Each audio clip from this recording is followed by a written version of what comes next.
Hello guys, welcome back to our channel. A few days ago, the Hope was the Imo State governor, via the help of the lawmakers, made some law that gave him power or pleasure to detain whomever he deems fit as at when due, without questioning from any quarter. Of course, as we speak, they are trying hard to see how they can reverse that law.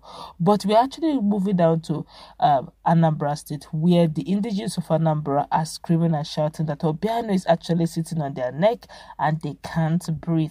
But before we go into the news proper to find out what exactly that Obiano is doing that they can't breathe, would you like you to subscribe to our channel by clicking on the red subscribe button. Beside it, you see a bell notification icon. Please go ahead, click on it to get notified as soon as we update our channel on YouTube. In the face of a global pandemic, Willie Obiano chose to frustrate Anambra with so much multiple taxation. It's very pathetic when other state governors are giving tax relief and break. The governor of Anambra State, who has not been able to prove what he has done with all the money he inherited from his predecessor, is busy imposing tax on traders and locking up markets and businesses. Presently, Anambra is the least state when it comes to the ease of doing business in the country. It is obvious that Anambra has been on the reverse since the emergence of the governor.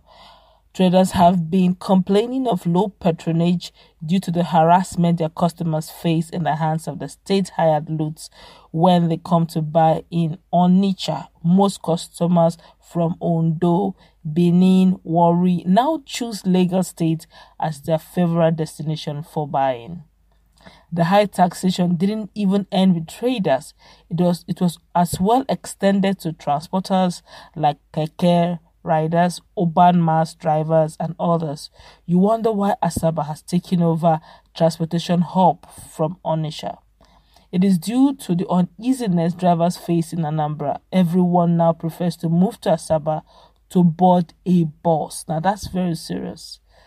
The most worrisome part of this is that what Mr. Obiano has been doing with all these revenues are not even visible to the eyes.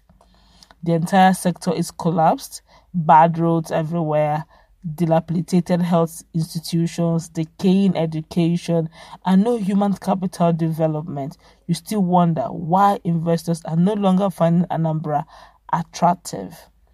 Truth is, for the average trader or marketer or rider or driver or farmers or small business owners and so on, Obiano is sitting on their neck and they can't breathe. Well, this is actually meant by Onyedika from Anambra State, and this is quite pathetic. Don't forget that when it comes to business hub, Onitsha main market, Opiweka is a hub in itself.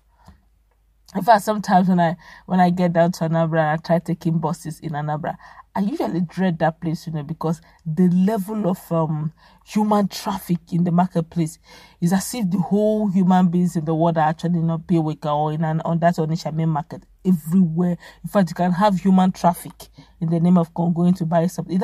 Everybody's just busy like bees, and all of a sudden they're saying that the Onitsha, where you see buses everywhere you can take to any part of the country. And now they're telling us now that most of these buses have decided to move to the nearest state, which is Asaba, to board to any place you're looking for, simply because of the multiple taxation.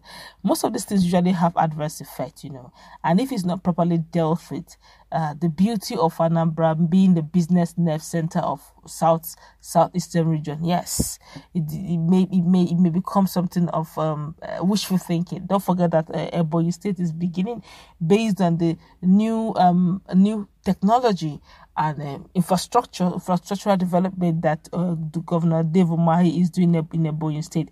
If proper care is not taken, it may push, of course, business hub down to Ebonyi. Just that the difference in movement between Ebonyi and Anambra may not be so close, but who knows? With the right incentive, Ebonyi may be a place, a final destination when it comes to trading. But let's feel the pulse of Nigerians over this matter, because of course Nigerians have this reacted over this, and some persons here are saying, "Oh, Obiano, why?" This here is saying, "Mr. Governor, be careful because na express you they go." This one here is saying, "Tax and nothing to show for it. Bad roads, no electricity power supply, high rate of tuition fee in government-owned tertiary institution, no industry, unemployment rate on the rise, fuel hike every year, poor health centers, and so on. Please, somebody should please tell me why we need to pay more taxes when the ones we are paying has not been accounted for. Oof, I weep for this country. This is very serious.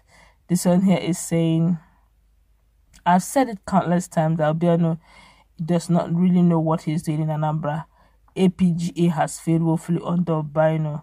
Those people defending Obiano's failure of governance are just paid pickpockets. For over 7 years, nothing to show for it. Make una continue. Mbukwe dike. Dike. I don't know what that means. And let's continue. This one here saying, na Agbero own tire person pass. You carry load for head, they will ask you to pay for load when you carry for head. Load na your load, head na your head. The strength you use carry when you use the carry the load na your strength. Things we only see and hear in Southwest is now happening in the East. Truly, bad company corrupts good character. Corruption actually does not have a regional name. It's everywhere. It is a character deficiency. It doesn't really have to belong. Let's continue. This one here is saying, very true. My brother mentioned this to me some weeks back, and when I passed Onitsha too, there was so much disturbance on everyone carrying bags through the market, even as little as a traveling bag. Obiano should do something about those touts as soon as possible before they destroy the economic impact of those major markets. I tell you, honestly, I tell you, this one here is saying Obiano is now disgracing everyone to Ndi Aguleri, Ndi Anambra North Senatorial District, Ndi Anambra as a state, and Ndi Iwo in general. This is serious. This one here is saying, please, Ndi Anambra Ibim.